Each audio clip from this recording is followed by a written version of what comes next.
를 쭉 읽고 있는데 오늘 마지막 시간입니다. 빌립보서 4장 14절부터 23절까지 말씀을 한 절씩 교독합니다. 15절부터입니다. 15절부터 마지막 절까지 제가 먼저 읽습니다. 빌립보 사람들아, 너희도 알거니와 복음의 시초에 내가 마게도냐를 떠날 때 주고받는 내 일에 참여한 교회가 너 외에 아무도 없었느니라.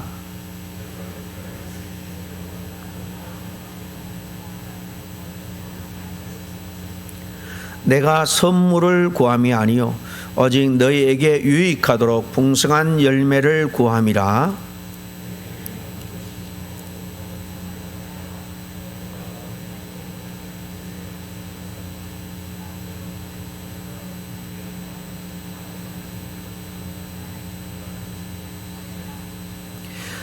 나의 하나님이 그리스도 예수 안에서 영광 가운데 그 풍성한 대로 너희 모든 쓸 것을 채우시리라.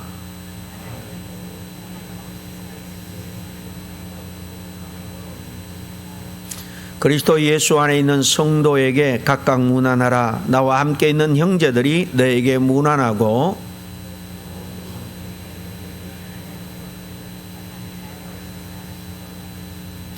23절 같이 읽습니다. 주 예수 그리스도의 은혜가 너희 심령에 있을지어다. 아멘. 오늘 빌립보서 강의 마지막 시간입니다. 22번째로 오늘 마치고 또 새로운 책을 정해서 쭉 새벽에 함께 상고하기를 원합니다. 오늘 읽은 말씀은 빌립보서의 마지막 인사말에 해당이 됩니다. 특별히 이 인사 앞에 이 교회 성도들을 향해서 깊은 감사를 표현하는 그런 내용으로 되어 있습니다. 이 빌립보 교회에 대한 배경은 사도행전 16장에 잘 나와 있죠. 바울이 지금의 터키 그 소아시아 지역을 돌면서 계속 선교하기를 원했지만은 하나님이 성령을 통해서 이 유럽의 관문인 이 빌립보로 보냅니다. 정말 이 복음의 불모지와 같은 이곳에 그래도 이 비즈니스를 하면서 다니던 이 루디아, 그 당시 이 자주색은 굉장히 귀족들이 선호하는 색입니다. 그래서 그 좋은 옷감을 이 자주색으로 염색액을 파는 옷감 장사 이 루디아를 만나게 되죠. 그가 복음을 듣고 그와 더불어서 온 가족이 함께 세례를 받음으로 해서 그 가정이 그의 집이 빌립보의 교회가 된 것입니다. 빌립보 교회 시작이 이렇게 되는데 이 가정으로부터 시작된 빌립보 교회는 유럽 선교의 전초 기지가 되었다라고 볼 수 있습니다. 그런데 빌립보 교회가 바울이 떠난 다음에 교회 안에 여러 가지 분쟁과 갈등이 생겼습니다. 이런 문제가 교회 안에 생기자 이 문제를 해결하기 위해서 이 교회는 대표가 되는 에바브로디도를 바울에게 보내죠.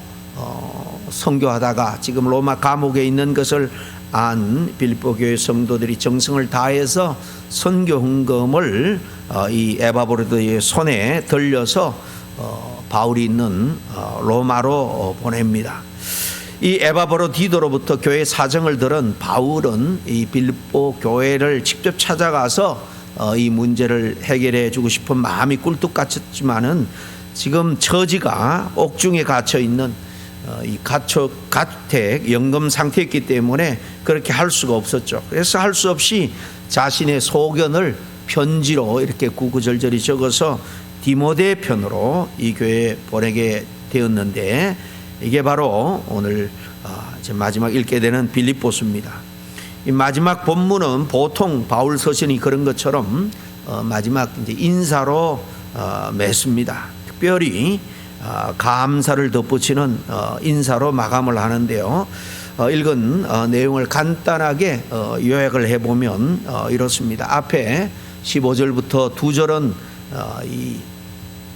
그들이 보낸 이 선교 헌금과 그들의 기도 동력에 대한 감사를 표하고 있고, 그 다음 2절 17절과 18절은 이 그들이 보낸 헌금에 대한 바울의 바른 이해, 바른 설명을 보여주고 있습니다. 그리고 19절에서 20절은 하나님의 사역을 위해 헌신하는 자들은 반드시 하나님이 그들의 필요를 공급해 주실 것을 확신하고, 또 공급해 주신 하나님을 찬양하는 내용으로 되어 있고, 마지막 21절부터 석절은 마지막 인사와 더불어서 하나님의 은혜가 그들의 있기를 간절히 기도함으로 마칩니다. 이 본문 내용을 조금 더 깊이 들여다보면 15절과 16절은 이 교회에 보내주신 사랑과 헌금에 대한 그 감사를 표현하고 있다 그랬죠. 처음 복음을 전할 때에 나의 이 복음 전도에 선교에 함께한 사람은 너희들 뿐이다 이렇게 말하죠. 복음 사역에 있어서 이렇게 빌립보 교회는 물질적으로 유일하게 동참했던 교회다라는 것입니다. 성경은 교회라는 것은 언약의 공동체로서 복음 사역에 물질과 더불어 삶으로 동참하는 이 구원의 열매가 바로 복음 사역이다라는 것입니다. 우리가 잘 아는 야고보서도 보면 이와 같이 행함이 없는 믿음은 그 자체가 죽은 것이다. 우리가 하나님을 믿고 또 교회를 세워주신 사명과 모든 의무를 믿는다라면 그대로 행해야 된다라는 것입니다. 교회가 해야 될 일이 뭡니까? 복음 전하는 일입니다. 영혼 구하는 일입니다. 이렇게 교회는 이 전도의 의무, 선교적인 의무가 부여되어 있습니다. 너희가 다 성령을 받고 나서 땅끝까지 복음의 증인이 되라. 그렇게 선교적 이 의무를 이 교회에 직접 주님이 주시죠. 이렇게 교회는 단지 받는 공동체가 아닙니다. 우리가 와서 위로를 받고 은혜를 받고 말씀을 받는 것뿐만 아니라 받은 은혜를 나누어주는 그런 공동체가 되어야 할 줄로 압니다. 이는 하나님 나라 확장을 위한 도구로서의 교회의 사명과 일치한다라고 볼 수 있습니다. 17, 18절은 내가 선물을 구함이 아니다. 이 바울이 에바브로디들을 통해서 받은 이 빌립보 교회의 선교 헌금을 받고 나서 내가 이것을 내게 구한 것이 아니고 하나님이 받으실 만한 향기로운 재물이다 이렇게 말을 합니다. 바울은 물질을 탐하는 자가 아니라 그들의 믿음의 열매를 기뻐하며 그것이 그들이 드린 이 헌금이 하나님께 드려지는 제사다라는 사실을 말합니다. 이 말씀을 통해서 볼 때 헌금이라는 것은 첫째로 하나님을 위한 영적인 제물이라는 사실을 우리가 기억을 해야 합니다. 여기 보면 바울은 자신이 헌금을 필요로 하여 받은 것이 아니라 그것이 하나님께 드리는 헌신의 열매였다 그렇게 설명하죠. 헌금은 단순히 교회를 위한 기부가 아니라 하나님께 드려지는 제사라는 거예요. 그렇기 때문에 우리는 헌금을 할 때에 남에게 무슨 도움을 주듯 생색을 내듯 사람에게 하듯 해서는 안 되고 정말 하나님 앞에 예배 드리듯이 드려야 된다는 것입니다. 또 두 번째로 헌금은 복음 사역에 참여하는 그런 동력이라는 사실입니다. 빌립보 교회는 복음을 위해서 바울을 후원함으로 해서 선교의 동력자가 된 거죠. 그 앞에 15, 16절 그 말씀이 바로 그 내용이죠. 그래서 바울은 그들의 물질을 통해서 하나님 나라의 일에 너희들이 지금 참여하고 있다라고 평가하고 있는 겁니다.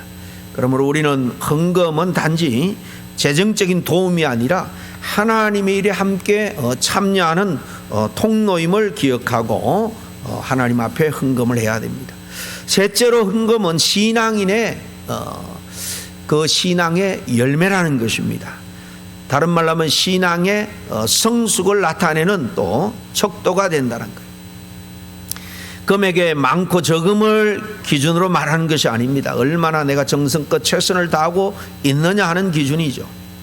따라서 헌금은 억지로 하는 의무가 아니라 믿음의 표현입니다. 그러므로 자원하는 마음으로 드릴 때에 그것이 하나님을 기쁘시게 하는 향기로운 제물이 되는 것입니다. 우리 이 장로교회는 이 개혁주의 전통을 따른다. 보통 신학교에 가면 우리 장로교 신학을 배울 때 이 개혁주의에 대해서 많이 강조를 합니다. 다른 게 아니라 이 종교 개혁자들의 전통 위에 서 있다라는 거죠. 한마디로 말하면 이 구약 그 중세 시대까지 지금도 그렇습니다만은 사실 가톨릭은 은혜의 결과로서의 바른 삶, 선행을 강조하는 것이 아니라 그렇게 할 때 구원을 얻는다. 그래서 여러 가지를 많이 의무로 강조를 하죠. 그러나 우리 개신교의 성경적인 이 백그라운드는 우리가 은혜 받고 마땅히 그 결과로서 하나님 앞에 헌신도 하고 또 선행을 한다는 겁니다. 저 신앙의 행위가 구원의 원인이 아니라 결과임을 강조합니다. 따라서 헌금이라는 것은 우리가 구원받은 자로서 하나님께 드리는 영적인 제사다라는 사실을 기억해야 합니다. 우리가 구원받았다라고 기뻐하면서도 내 설거는 다 쓰면서 헌금 생활에 인색하다라는 것은 구원에 대한 확신이나 감사가 없다라는 증거를 사실 스스로 드러내 보이는 것. 헌금 생활을 억지로 할 것이 아니라 하나님의 은혜, 구원의 은혜를 생각할 때 마땅히 드려야 될 예배의 한 부분이라는 말씀입니다. 그 다음 19절에 보면 나의 하나님이 그리스도 예수 안에서 그리고 그 모든 필요를 채우시리라 라고 말하죠. 하나님이 자기를 위해서 헌신한 자들에게 필요를 공급하신다라는 이 약속을 바울은 확신합니다. 그렇습니다. 하나님의 공급도 예수 그리스도 안에서 주어지는 은혜입니다. 예수 그리스도 안에서 채우시리라. 그래서 가진 예수 그리스도는 우리 삶의 모든 복의 권원이 되심을 그는 굳게 믿고 있는 겁니다. 이제 그 다음 20절에 보니까 하나님 곧 우리 아버지께 세세 무궁토록 영광을 돌릴지어다 아멘 이렇게 끝납니다. 본 내용은 이렇게 여기서 아멘으로 끝나는 겁니다. 덧붙여 마지막 이제 21, 2, 3절은 인사를 이렇게 표현하는 거죠. 여기 모든 영광을 하나님 아버지께 돌릴지어다. 그는 이 감사와 영광을 하나님께 돌리는 이 영광송이라 그러는데요. 오직 하나님께 영광이라는 이 종교 개혁의 중요한 이 원칙이 또 이 구절에 잘 나타나 있음을 보게 됩니다. 그러니까 우리의 모든 헌신도 그렇고 또 복음 사역도 그렇고요. 그 모든 믿음의 이 삶의 중심은 우리 인간에게 있는 것이 아니라 하나님의 영광에 있다는 것입니다. 나를 위해서 신앙생활하는 것이 아니라 사실은 나를 만드신 나를 구원하신 하나님을 위해서 신앙생활을 하는 거예요. 하나님께 예배를 드리고 하나님께 헌신하고 영광을 돌려드리는 거예요. 그러면은 하나님이 마땅히 우리의 필요를 채워주시는 거예요. 건강도 물질도 가정도 우리의 필요를 따라 하나님께서 허락해 주신다라는 것입니다. 마지막 인사말은 바울이 성도 간의 교제를 강조합니다. 특별히 여기 보면 로마 황제죠. 가이사라는 것은 케사르, 가이사르 황제를 말합니다. 이 황제의 집 사람들까지 복음이 전파되었음을 알립니다. 그들 중에도 우리처럼 그리스도인이 되어서 여러분들에게 문안합니다 라고 말하죠. 그러니까 모든 장소, 계층을 초월해서 참된 믿음의 그런 성도들은 다 그리스도 안에서 하나다라는 말씀입니다. 우리 장로교회는 특별히 보이는 교회와 보이지 않는 참된 교회를 구분하면서 그렇게 하면서도 성도의 연합과 교제를 이렇게 중시합니다. 그러니까 눈에 보이는 우리 교회의 이 버밍 한인 장로 이 로컬 처치 지역 교회의 연합과 교제뿐만 아니라 이 땅에 보이지 않는 모든 하나님의 교회 지체들, 모든 교회들과 함께 연합하고 함께 교제해서 함께 하나님의 교회에 맡겨주신 사명을 협력하면서 이루어가는 겁니다. 저럼 당시 복음이라는 것은 이렇게 로마 제국의 심장부까지 침투했다라는 것을 잘 보여주는데요. 이것은 하나님 나라가 장차 이렇게 승리하실 거다라는 것에 미리 작은 증거로서 바울이 말하고 있습니다. 하나님의 주권적인 통치가 실제적으로 이 땅에 눈에는 잘 보이지 않지만은 땅 끝까지 이렇게 구현되고 있다라는 것을 잘 보여주고 있는 겁니다. 결국은 모든 피조물이 세상 모두가 하나님의 통치 아래서 새롭게 빚어지게 될 것이다, 새롭게 회복되고 재창조될 것이다 라는 것을 잘 보여주고 있는데 우리는 이것을 분명하게 믿어야 됩니다. 이 빌립보서를 마무리하면서 이 사도로서의 바울의 진정한 모습을 몇 가지 간단하게 정리하면서 이 빌립보서를 마치려고 합니다. 이 바울 자신은 이 사도로서의 그런 직분을 잘 감당하기 위해서 힘을 씁니다. 사실 이 사도직 자체가 고난이죠. 그런데도 그런 고난이라 여기지 않고 그것을 기쁨으로 감당하고 있는 바울을 이 빌립보서 전체에 통해서 우리는 알 수가 있습니다. 이 사도직 자체가 고난이고 십자가의 진 같은 그런 정말 고된 일입니다. 그런데 그것을 고난으로 여기지 않고 기쁨으로 감당했다는 것인데 바로 행복한 전도자로서, 행복한 신앙인으로서의 모습을 우리가 잘 볼 수 있습니다. 이 빌립보서의 별명이 뭐라고 말씀드렸습니까? 바로 기쁨의 서신이라 그랬죠. 지금 감옥에 있지만은 그런 기쁨으로 편지를 쓰면서 내가 누리는 이 기쁨, 모든 환경과 삶의 조건을 초월해서 참된 만족과 자유를 누리는 이 기쁨을 너희도 누리기를 원한다. 이것이 바울의 이 빌립보 교회를 향해서 하고 싶은 핵심적인 그런 말씀입니다. 그래서 빌립보서가 가장 강조하고 있는 게 기쁨인데요. 바울은 말로만 기쁨을 강조하고 있는 것이 아니라 기쁨을 누리며 살았다는 것입니다. 그의 기쁨의 생활이 어느 정도인가? 말씀드린 것처럼 궁핍과 비천함과 배고픔 속에서도 그런 항상 기쁨을 잃지 않았습니다. 그리고 이 기쁨의 삶을 여러분들도 따라 배우기를 원한다는 거죠.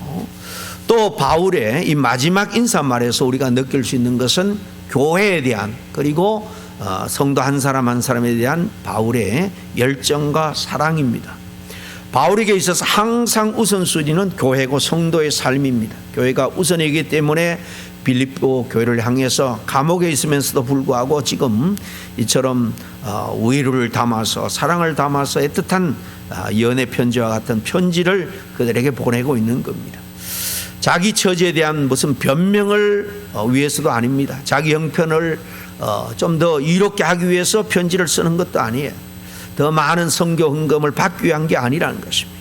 그저 주님의 몸된 교회를 위하고 교회 공동체를 이롭게 하려는 마음이 가득 차 있었기 때문에 이처럼 마지막까지 감사와 사랑과 모든 애정을 담아서 문안에 편지를 쓸 수 있었던 겁니다.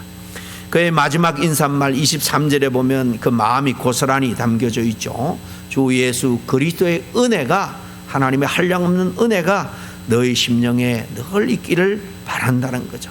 주 예수 그리스도의 은혜, 사랑하는 성도들 향한 이 바울의 마음이 이 마지막 인사말 속에 잘 녹아져 있는 것을 보게 됩니다. 비록 자신의 몸은 자유롭지 못하지만은 자신의 성도들이 주 예수 그리스도의 은혜가 늘 함께하기를 바라는 마음, 이것이 바로 사도의 마음이고 목회자의 마음인 것입니다. 이것을 위해서 날마다 기도하고 간구하는 것, 이게 바로 사도의 일이고 목회자의 일이죠. 마지막으로 세 번째는 고난을 곧 하나님의 영광으로 바울은 알고 있었다라는 겁니다. 이것이 바울 신앙의 핵심입니다. 고난이 곧 하늘의 영광이다. 왜 그런가? 바로 하나님 나라의 영광이 이 땅에서 주님을 위해서 헌신하고 정말 고난을 자처하는 바로 그 일에 있기 때문입니다. 은혜 받고 그저 편안하게 문제없이 내 안일만 생각하는 것, 그것은 결코 하나님 나라에 합당한 이 지상의 삶의 모습이 아닙니다. 그러니 나처럼 어려운 자, 괴로운 자와 함께하는 것이 참 잘했다라는 그런 말이죠. 왜냐하면 우리에게는 이 일을 통해서 하나님의 영광의 자리로 나갈 수가 있기 때문입니다. 아무쪼록 이런저런 일들로 인해서 얽매일 수 있고 또 고난받을 수밖에 없는 감옥 같은 그런 세상 일에 매여서 고통받기보다 바울처럼 예수 그리스도 안에 매인 자가 되어서 정말 주님의 일에 고난을 희생을 자처하는 여러분이 다 될 수 있기를 바랍니다. 그러면 바울이 오늘 말씀한 것처럼 결국은 우리의 필요도 넉넉하게 하나님이 채워주시고 하나님의 영광을 우리가 다 누리게 될 줄로 믿습니다. 기도하겠습니다. 하나님 아버지 감사드립니다. 특별히 바울의 마지막 빌립보 성도를 위한 감사와 인사말을 통해서 다시 한번 우리의 믿음을 점검하고 우리가 교회 일원으로서 함께 어떻게 주님을 섬기고 또 하나님의 일에 동참해야 될 것을 다시 한번 생각하고 또 다짐할 수 있도록 귀한 기회를 주시니 감사와 찬양을 주님 앞에 올려드립니다. 바울처럼 늘 정말 교회를 위한 사랑과 정말 열정을 가지고 하나님의 은혜가 모든 교회 성도들 그 지체에게 있기를 이렇게 사도의 마음, 목자의 마음으로 늘 기도하는 우리 모두가 될 수 있도록 도와주시고 정말 하나님의 나라의 영광스러운 그 약속을 우리가 누리기 위해서 바울처럼 이 땅에서 정말 주님 나라를 위해서 헌신하고 고난을 자처하는 우리 모두가 될 수 있도록 주님께서 도와주시옵소서. 그럴 때 주님께서 성령으로 도우시고 천군 천사로 도우시고 또 동력자를 붙여주셔서 넉넉히 이 고난의 일이지만은 기쁨으로 바울처럼 감당해내고 하나님의 품의 영광을 우리가 다 누리게 될 줄로 믿습니다. 이 소망과 이 약속을 우리가 붙들고 날마다 믿음의 공동체 안에 한 지체로서 교회 주신 사명을 끝까지 감당할 수 있는 우리 모두가 될 수 있도록 도와주시옵기만을 간절히 바라고 나올 때 예수님의 이름으로 기도하옵나이다. 아멘.